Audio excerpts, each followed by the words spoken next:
Bueno, bienvenidos a la clase 9B, en la cual vamos a centrarnos y vamos a tratar de comprender y aproximarnos al trabajo de otro de los grandes maestros de la arquitectura moderna, Mies van der Rohe, y vamos a tratar de enfocarnos en su trabajo durante la década del 20, es decir, centrarnos en su producción, en su sistema de proyecto entre 1920 y 1930, es decir, su rol en el movimiento moderno.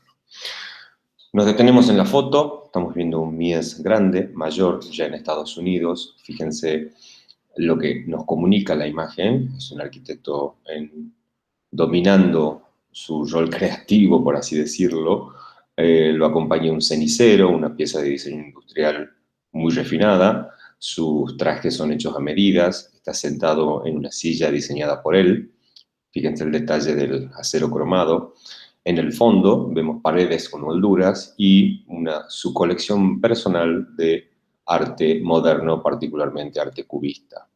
¿Por qué nos detenemos en la imagen? Porque una vez más, y como siempre, los maestros siempre se encargan, nunca son inocentes a la hora de seleccionar las fotos de ellos mismos que quieren que el mundo, que la posteridad vea, ¿no es cierto? En este sentido va a ser fundamental también en el trabajo de Mies la comunicación y la fuerza centrada en las imágenes, ¿no es cierto?, para comunicar su rol como los grandes maestros de la arquitectura moderna. Respecto a la bibliografía, bueno, les recomiendo un texto un poco elevado, si se quiere, pero vale la pena leerlo. Muy interesante el planteo, La Buena Vida, visita guiada a las casas de la modernidad, de Iñaki Ábalos, disponible en biblioteca. Un texto realmente precioso de Beatriz Colomina que propone una mirada, si se quiere, historicista más renovada respecto a Le Corbusier y la forma de exhibir y de coleccionar dentro de su producción como arquitecto. Y, al igual que en Le Corbusier, el texto de Peter Blake, Maestros de la Arquitectura Moderna, que sigue siendo un texto clásico y una lectura muy amena y amable.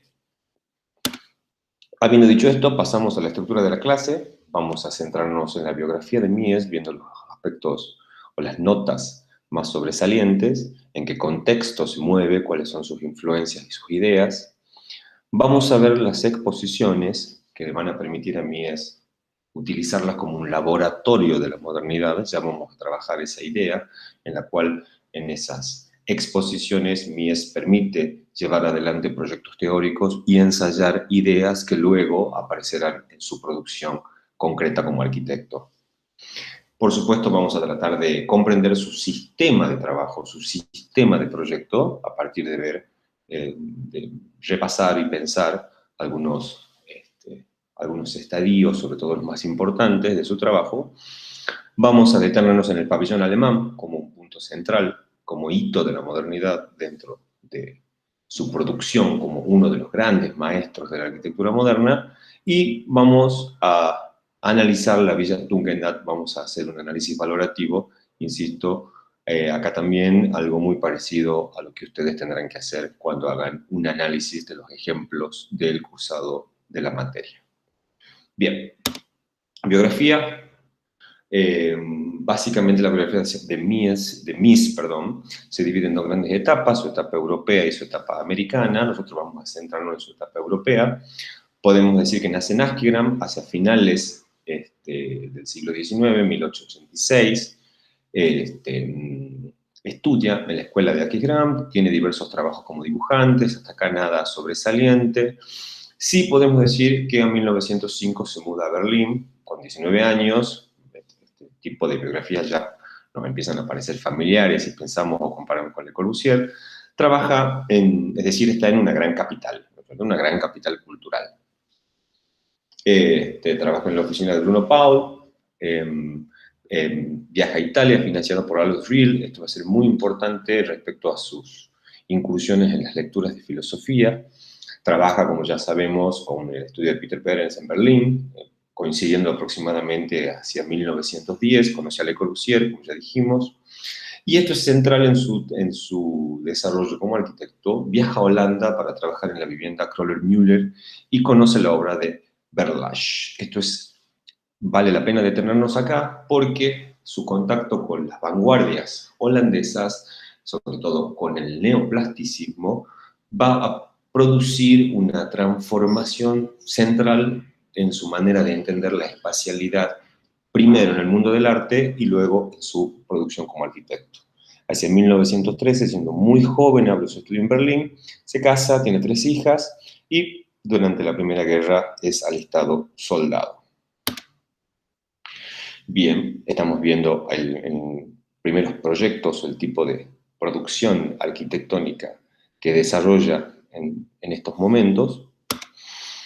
Y algo muy importante acá a considerar es su devota admiración hacia la obra de Schinkel, el gran arquitecto alemán, el gran arquitecto neoclásico alemán, y el conocimiento de Mies van der Rohe de la obra de Frank Lloyd Wright, que sabemos se publica y se edita, ¿no es cierto?, y circula por Alemania hacia 1910. Bien, hacia 1920, donde nos comienza a interesar su producción y su pensamiento, fíjense, cambia su nombre a Ludwig Mies van der Rohe. El van der es de corte holandés, ¿no es cierto? Mies quería ser reconocido dentro de la cultura alemana como una especie de heredero de la vanguardia holandesa. Esto es un punto notable a considerar, ¿no es cierto? Quiere ser entendido, quiere ser reconocido como un arquitecto más bien de corte holandés, ¿no es cierto?, por sus vinculaciones con las vanguardias. Trabaja y forma parte de diversos grupos artísticos, abandona su familia, esto es un tema central, muy, muy importante respecto a su biografía, porque prácticamente decide renacer y empezar de nuevo y dejar atrás toda la vida burguesa clásica tal cual la conocía.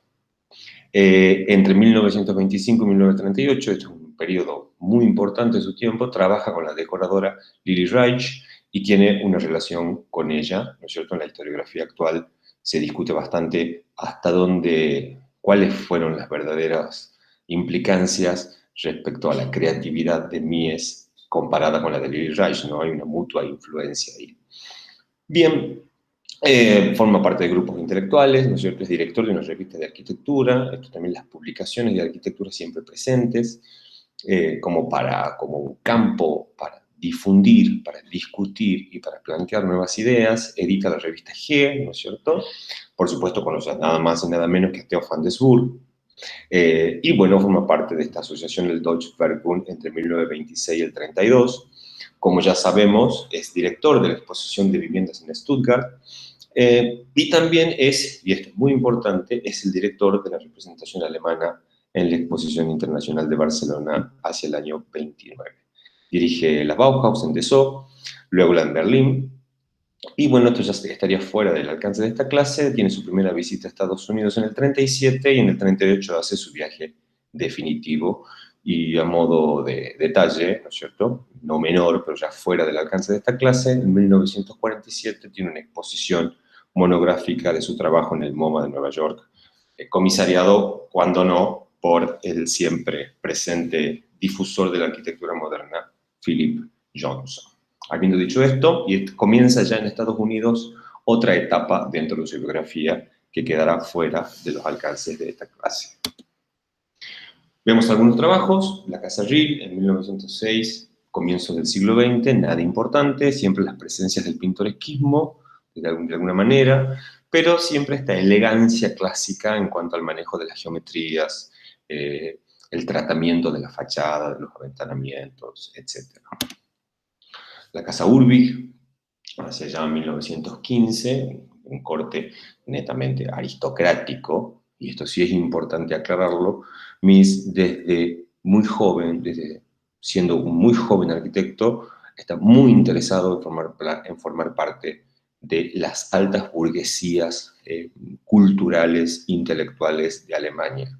Esto va a ser central para entender su trabajo. Está siempre interesado en tener clientes de un altísimo poder adquisitivo. Otros desarrollos de documentación de la Casa Urbig. Mostramos esto simplemente a modo de nota de color para ver lo contrastante de sus primeros proyectos con la arquitectura que harán a partir de 1920.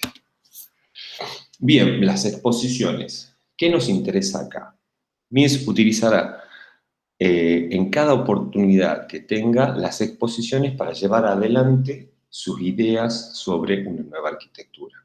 Lo mismo hará respecto a las publicaciones, a las revistas de arquitectura.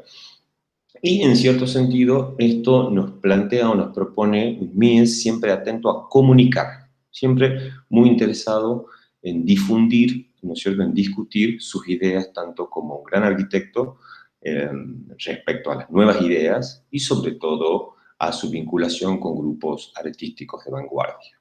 Esto le va a permitir, por supuesto, ensayar ideas. Y acá nace la pregunta. Esta manera de proyectar, de hacer arquitecturas en exposiciones, en donde no hay encargos concretos, y es muy interesante pensarlo, ¿quién es el usuario en el trabajo de Mies? ¿Es el hombre moderno? ¿Es el mismo? Lo cierto, será una pregunta que siempre es conveniente hacerla para tratar de acercarnos a sus ideas, pero lo cierto es que será un ejercicio de proyecto permanente. Bien, lo curioso es que Mies, hacia 1929, es el gran arquitecto moderno alemán sin haber construido ningún edificio moderno. Es decir, vamos a ver que propone 4 ideas teóricas, 4 proyectos teóricos, bastante a nivel boceto, como el que estamos viendo. El famoso rascacielos de vidrio de 1921 presenta este fotomontaje, tiene una serie de bocetos, ¿no es cierto?, donde claramente está la idea de edificio, entendiéndolo como un sistema de estructura o de hueso, le llamamos, ¿no es cierto?, y una envolvente acristalada. Nótese el grado de modernidad que tiene el fotomontaje. Hacia 1922, otro proyecto, el rascacielos de vidrio, una segunda variante con formas curvas, en donde la idea sigue siendo la misma, pero pasa de un nivel esquicio, ¿no es cierto?, a un nivel, si se quiere, anteproyecto teórico un poquito más desarrollado, en donde acá están los gérmenes de las ideas centrales que trabajará a lo largo de su carrera. Bien. Un tercer proyecto, ya a escala doméstica, su famosa vivienda de hormigón armado, un proyecto del 23, en donde por primera vez plantea un proyecto desarrollado íntegramente en hormigón armado, que será el gran material de la modernidad. Luego se alejará de este material Mies, pero le interesa por lo menos a comienzos de la década. Su proyecto más célebre, tal vez, la Casa de Campo de Ladrillo de 1924. Acá, una vez más, un proyecto teórico. Nótese que los muros, ¿no es cierto?, en ningún momento definen cajas arquitectónicas, ¿no es cierto? Prácticamente el espacio de la caja está desmaterializado y no hay contactos ni uniones, siendo, por lo menos a nivel planta, una clara alegoría a la arquitectura, al movimiento neoplasticista de la vanguardia holandesa. Bien, siendo director, las exposiciones, en este caso de la Expo de Stuttgart de 1927, Mies será el gran director de esa exposición que contará con los más importantes arquitectos actuando, por lo menos en la renovación que entendemos como la arquitectura moderna. Están marcados en diversos lotes, lo que le toca a Le Corbusier, vemos, Gropio está trabajando acá también, y las figuras más relevantes de la arquitectura moderna. ¿Qué propone Mies? Y algo bastante parecido a lo que veíamos en otros prototipos, en este caso, el lenguaje, ¿no es cierto?, del gran bloque compacto con las terrazas accesibles y las unidades de habitaciones de departamentos, con este sistema de perforaciones o de aventanamientos que tienden a ser ventanas corridas, no llegan a serlo, pero ya la idea de un lenguaje común es presente.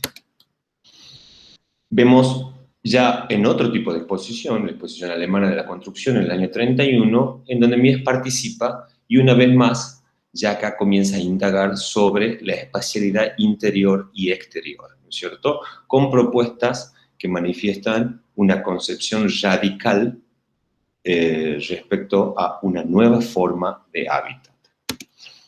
Fíjense la vanguardia del espacio interior, la relación que plantea Mies ya entre el espacio exterior y el interior, en la columna, que en este caso es de acero cromado, el plano del cielo raso, totalmente neutro, sin ninguna indicación de juntas, que tiende a asimilarse, a ser interpretado con el mismo valor que el plano de suelo, y el mobiliario, ¿no es cierto?, siempre característico en su trabajo, sabemos que fue un tema que le interesó desde siempre, y propone esta idea de que los objetos, el mobiliario, son entendidos como piezas de arte, es decir, objetos de exposición, ¿no es cierto? Son interpretados de esta nueva manera de una concepción muy particular.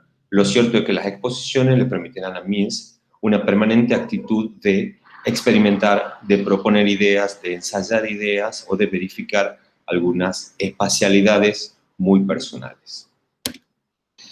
Bien, veamos su sistema de trabajo.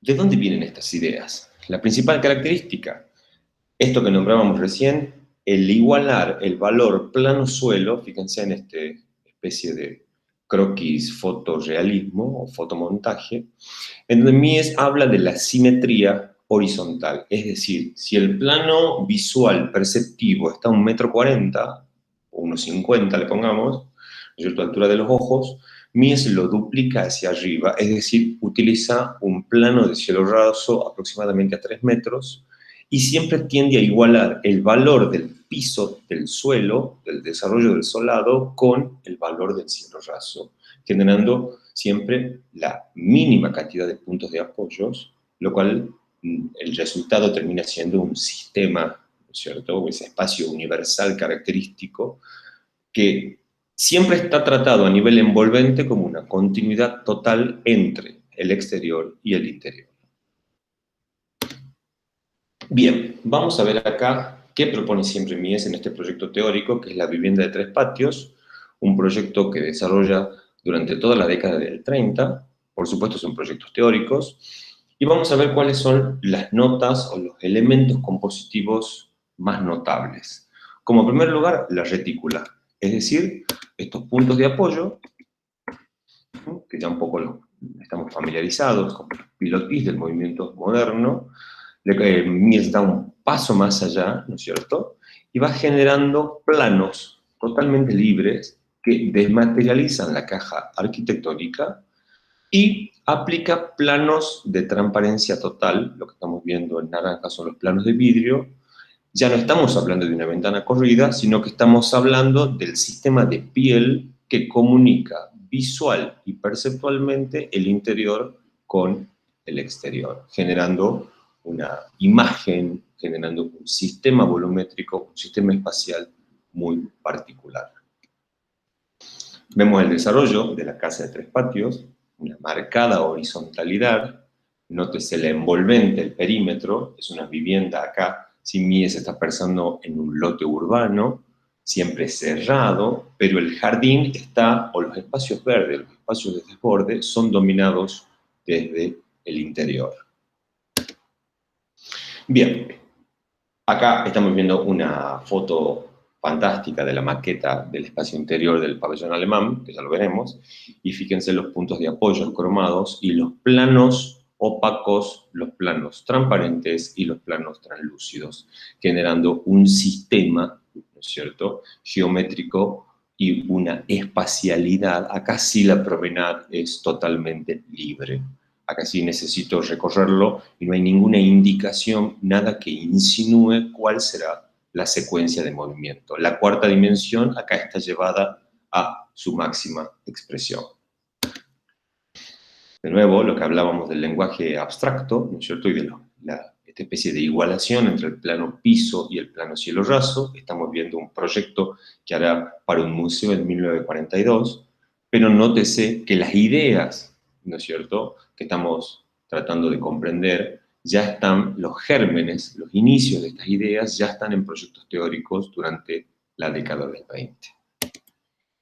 Otra vez de nuevo, y esa especie de configuración, ese espacio universal en donde la abstracción termina determinando la característica o la nota fundamental de ese tipo de espacialidad.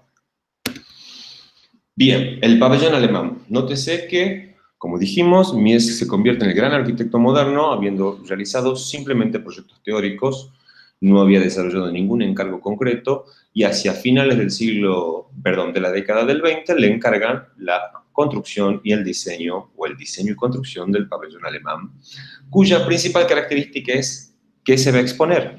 Y el ministro de Relaciones alemán le dice, cuando Mies le pregunta qué exponemos, qué mostramos, y él dice, no, mostremos el pabellón. Es decir, el objeto a exhibir era el edificio. El edificio no contenía nada en su interior, ¿no es cierto?, que indique o que comunique algo de la cultura alemana. El pabellón era el objeto.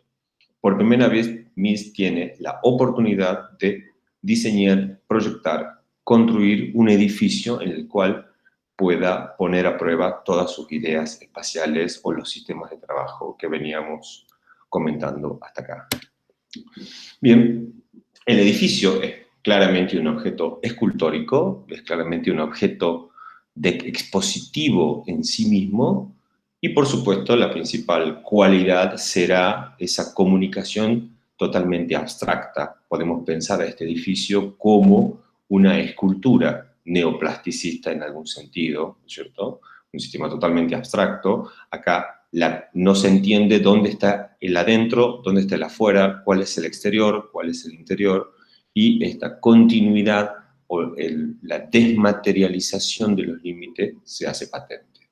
Y algo muy importante, desde esta mirada que nombrábamos de Beatriz Colomina al principio como un texto, esta idea de que el visitante no deja huellas, el visitante llega, recorre, no se entiende hasta qué punto el visitante participa, ¿no es cierto?, y no deja memoria. Vemos la situación del edificio y del proyecto a partir de un gran basamento, los planos de cubiertas, el claro uso del agua como un recurso y el diseño del piso prácticamente como la gran matriz o el gran soporte de la lectura de un plano del proyecto. Bien, lo que veíamos antes en la casa a patios aparece una vez más como el sistema central de proyecto que Mies aplica.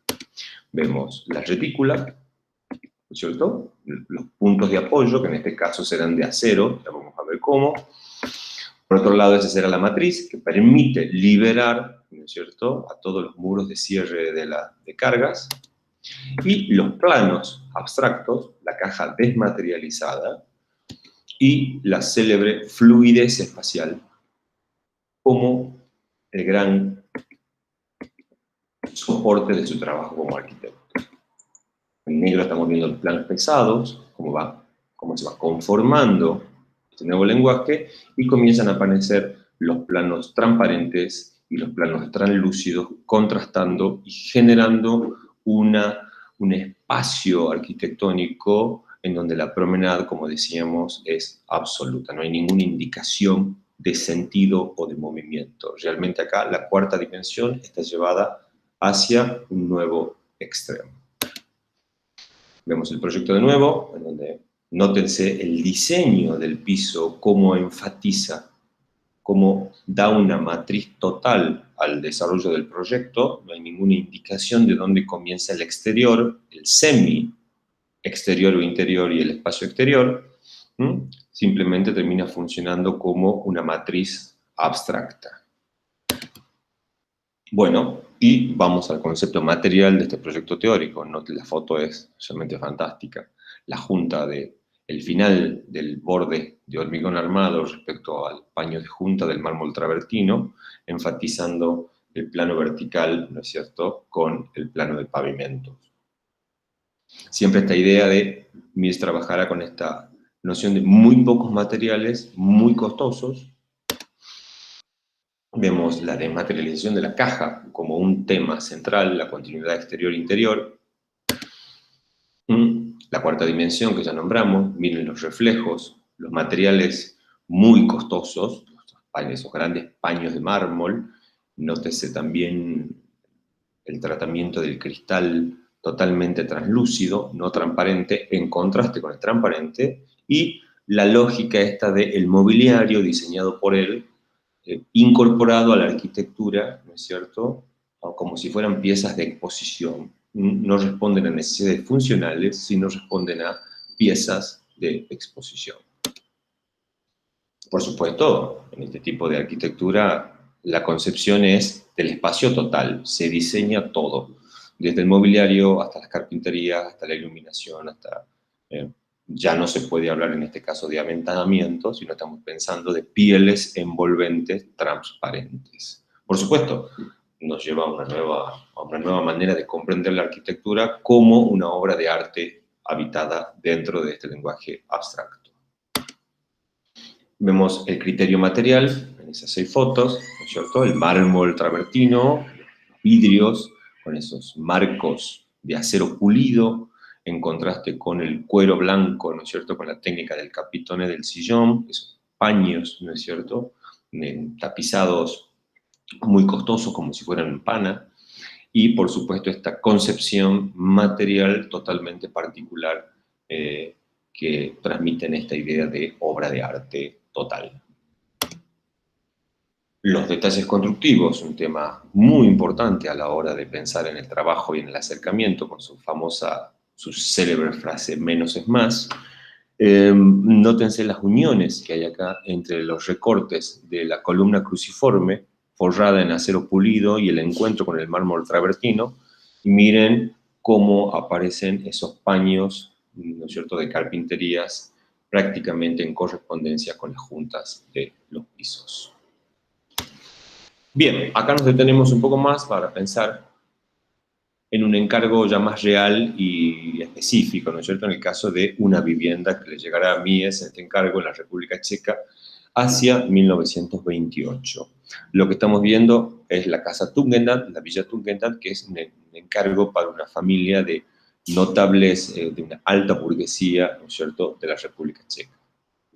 Bien, ¿dónde nos encontramos? Nos encontramos en un barrio prácticamente de casas con techos a diversas aguas, ¿no es cierto?, casas de tejas, cubiertas, evidentemente un barrio bastante uniforme, y fíjense que viendo la toma aérea del proyecto ya notamos la clara intención de Mies de contrastar con el entorno inmediato, el entorno físico circundante. Por supuesto, hacia un lado tenemos la imagen típica o la escala típica de un barrio de una alta burguesía, y hacia el otro lado tenemos todas las posibilidades de apertura que ofrece ese gran parque. Bien, estamos viendo acá una foto aérea en la situación de la vivienda, ya más específica. Volvemos al plano central a nivel de la calle. Nótese el grado de horizontalidad y, por otro, el grado de abstracción que una vivienda nos está diciendo ya hacia los años 1930, ¿no? Bien, la situación en una especie de fachada tipo sección, donde podemos ver el acceso a nivel de la calle y el desnivel de todo el sistema del solar, y una imagen del sistema del contrafrente con todas las vistas hacia ese gran parque, ¿no es cierto?, como el gran desborde que la vivienda plantea como cierre. Bien, estamos viendo una planta a nivel acceso, en donde podemos ver desde la calle, una vez más el piso, marcando esa gran terraza, ese aterrazamiento que nos indica el plano mirador, y los espacios de vivienda, de dormitorios y algunas oficinas, ¿no es cierto?, algunos escritorios o sectores privados, por supuesto también hacia la izquierda el garage y zonas de servicio, dentro de lo que podríamos llamar ese gran plano de acceso a nivel de la calle. Bueno, entrando ya a un nivel inferior, ¿no es cierto?, y ya entrando hacia la zona más privada o semi-privada de la vivienda, acá sí podemos notar dónde aparece el sistema de proyecto que Mies propone en ese gran trabajo y en el desplazamiento y desarrollo que tiene el sector del living, estar. Nótese la escala, en donde aparecen las columnas y todos esos elementos a modo de exposición que contrastan con el sistema doméstico privado, si se quiere, ¿no? Entonces, acá sí podemos pensar en la vivienda como el resultado de dos sistemas, el pesado y el liviano, el pesado, perdón, para los sectores clásicos y el sistema liviano para la zona de exposición. Bien, vemos planos más representativos originales de diseños ya dibujados por el estudio, un poco a modo de color de época. Nótese lo que propone, en cómo están ubicadas y cómo están diseñadas los pianos, los sillones, esa especie de sillón con sillas circulares, los escritorios, y cada elemento y cada objeto está dispuesto como si fueran piezas de arte. Bien, la secuencia del acceso, una vez más, la columna, ¿no es cierto?, liberada, cruciforme, con ese gran muro curvo translúcido, que, insisto, ya no es una ventana corrida, es un plano de luz, un plano de cierre, y ese acceso muy privado, siempre en esa curva, para acceder a la vivienda. Accedemos y nos encontramos con esta escalera que nos llevará hacia el corazón, por así decirlo, de la composición final de la vivienda, pero nótense cómo es la secuencia y el manejo de la escala y de la luz. Bajamos las escaleras y nos encontramos con el gran living star, protagonista principal de todo el escenario, ¿no es cierto?, de la vida doméstica que Mies está proponiendo. Por supuesto, todo esto es posible gracias a la planta libre, pero ya los tabiques no son elementos sueltos de mampostería o planos blancos, sino que son planos en mármol, siempre materiales muy costosos, y esas columnas siempre estarán forradas en acero inoxidable. El jardín de invierno, en contraste con el cierre ese exterior, esos planos vidriados de piso a cielo raso, vemos el tratamiento del mobiliario como parte integral de la arquitectura y la materialidad del tabique curvo en correspondencia con el plano de la mesa, por supuesto diseñado por él, y con la famosa silla Verno, diseñada por él, ¿no es cierto?, que aparece por primera vez en esta vivienda. Los detalles constructivos y esa especie de obsesión que tendrá Mies siempre respecto a los acabados y a la materialidad muy controlada, muy exhaustiva, muy precisa, ¿no es cierto? Y esa gran pasión que tendrá por los detalles constructivos. Fíjense el sistema, muy importante, todo el sistema de acristalamiento de la piel de vidrio que da hacia el parque, tiene este sistema de máquinas que permiten que todos esos planos de carpinterías se escondan hacia abajo, es decir, pueden desaparecer y el living de pronto funciona como una especie de galería continua respecto al parque. La silla Verno, y vemos otra variante de otro espacio interior, ¿no es cierto?, el equipamiento pensado específicamente. Nótense la ausencia de rajes, ¿no es cierto?, la ausencia de asas o manijas en esos tabiques que, por la indicación que tenemos ahí de bisagras, serán planos de guardados, y la incorporación de radiadores o elementos de confort térmico que serán, de ahora en adelante, comenzarán a aparecer en la arquitectura moderna. El sistema de maquinarias, de las calderas que permiten el confort térmico en la vivienda, en contraste con el lenguaje de la arquitectura. Y lo que le comentábamos recién, acá estamos viendo una imagen en que se ve el sistema de planos oculto abajo en el basamento, se ve allá abajo la puerta de acceso para el mantenimiento y ese gran espacio, ¿no es cierto?, de living, exposición, como el gran corazón de la vida doméstica. Por supuesto, es notable la incorporación de un doble lenguaje, la caja pesada y la transparencia y la liviandad del vidrio respecto a la espacialidad exterior-interior. La incorporación del arte y las diversas percepciones que tendremos de ese espacio interior, que será permanentemente cambiante por las diversas formas de incorporar la luz, depende de los horarios del día, el correr de las horas, las estaciones del año, y esa posibilidad de que ese espacio siempre esté determinado y caracterizado según las posibilidades de la luz. Miren en la imagen, se ve el contraste de materiales muy refinados, materiales muy costosos, tanto en el equipamiento como en los planos de mesa de madera o los planos de mesas de vidrio, el acero cromado para forrar las columnas y el plano de cerramiento de ese tabique de mármol como un elemento divisor.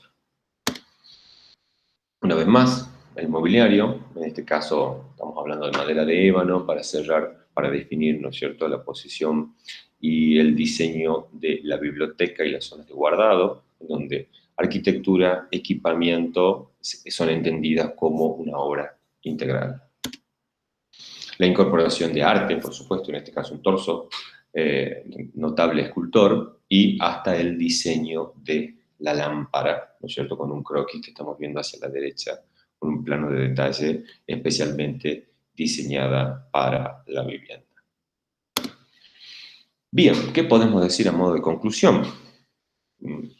La continuidad siempre de mí, es decir, siempre está desde esta oportunidad que tiene de ensayar sus ideas, ya sea en exposiciones, en proyectos teóricos, le permite, ¿no es cierto?, tener una continuidad de esas ideas desde un primer momento y poder concretarlas y materializarlas cuando tiene encargos específicos.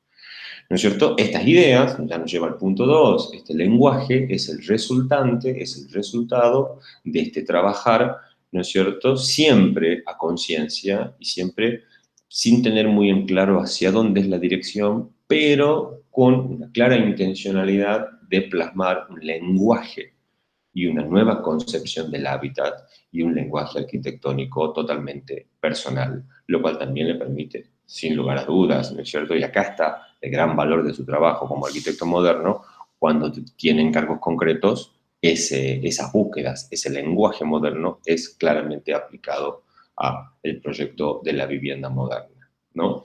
Siempre, por supuesto, a mí es impensable su trabajo sin considerar los sistemas constructivos y los avances técnicos y tecnológicos que Mies se encarga de estudiar, ¿no es cierto?, detalladamente, lo cual lo convierte en un arquitecto con una notable actitud de vanguardia respecto a los sistemas y las técnicas que la modernidad le permiten incorporar. Y una vez más, la totalidad, ¿no es cierto? Es decir, pensarlo a la arquitectura como el resultado y pensar más bien en el hábitat, ¿no es cierto? Porque en este caso la arquitectura no está disociada de la noción de hábitat, de la noción del diseño de mobiliario, de las formas de uso, de las formas de percepción, etcétera, y aplica esta concepción tan radical, ¿no es cierto?, de la arquitectura moderna aplicado al espacio de la vivienda como una tipología específica. Y por supuesto, a modo de conclusión, y lo que acabamos de ver la Villa Tugendhat, debemos pensarla, ¿no es cierto?, como un hito, como un punto culminante, un punto de cristalización dentro de su desarrollo profesional, lo que lo convierte en el gran maestro de la arquitectura moderna hacia 1930. Bueno, con esto damos por concluida la clase de hoy.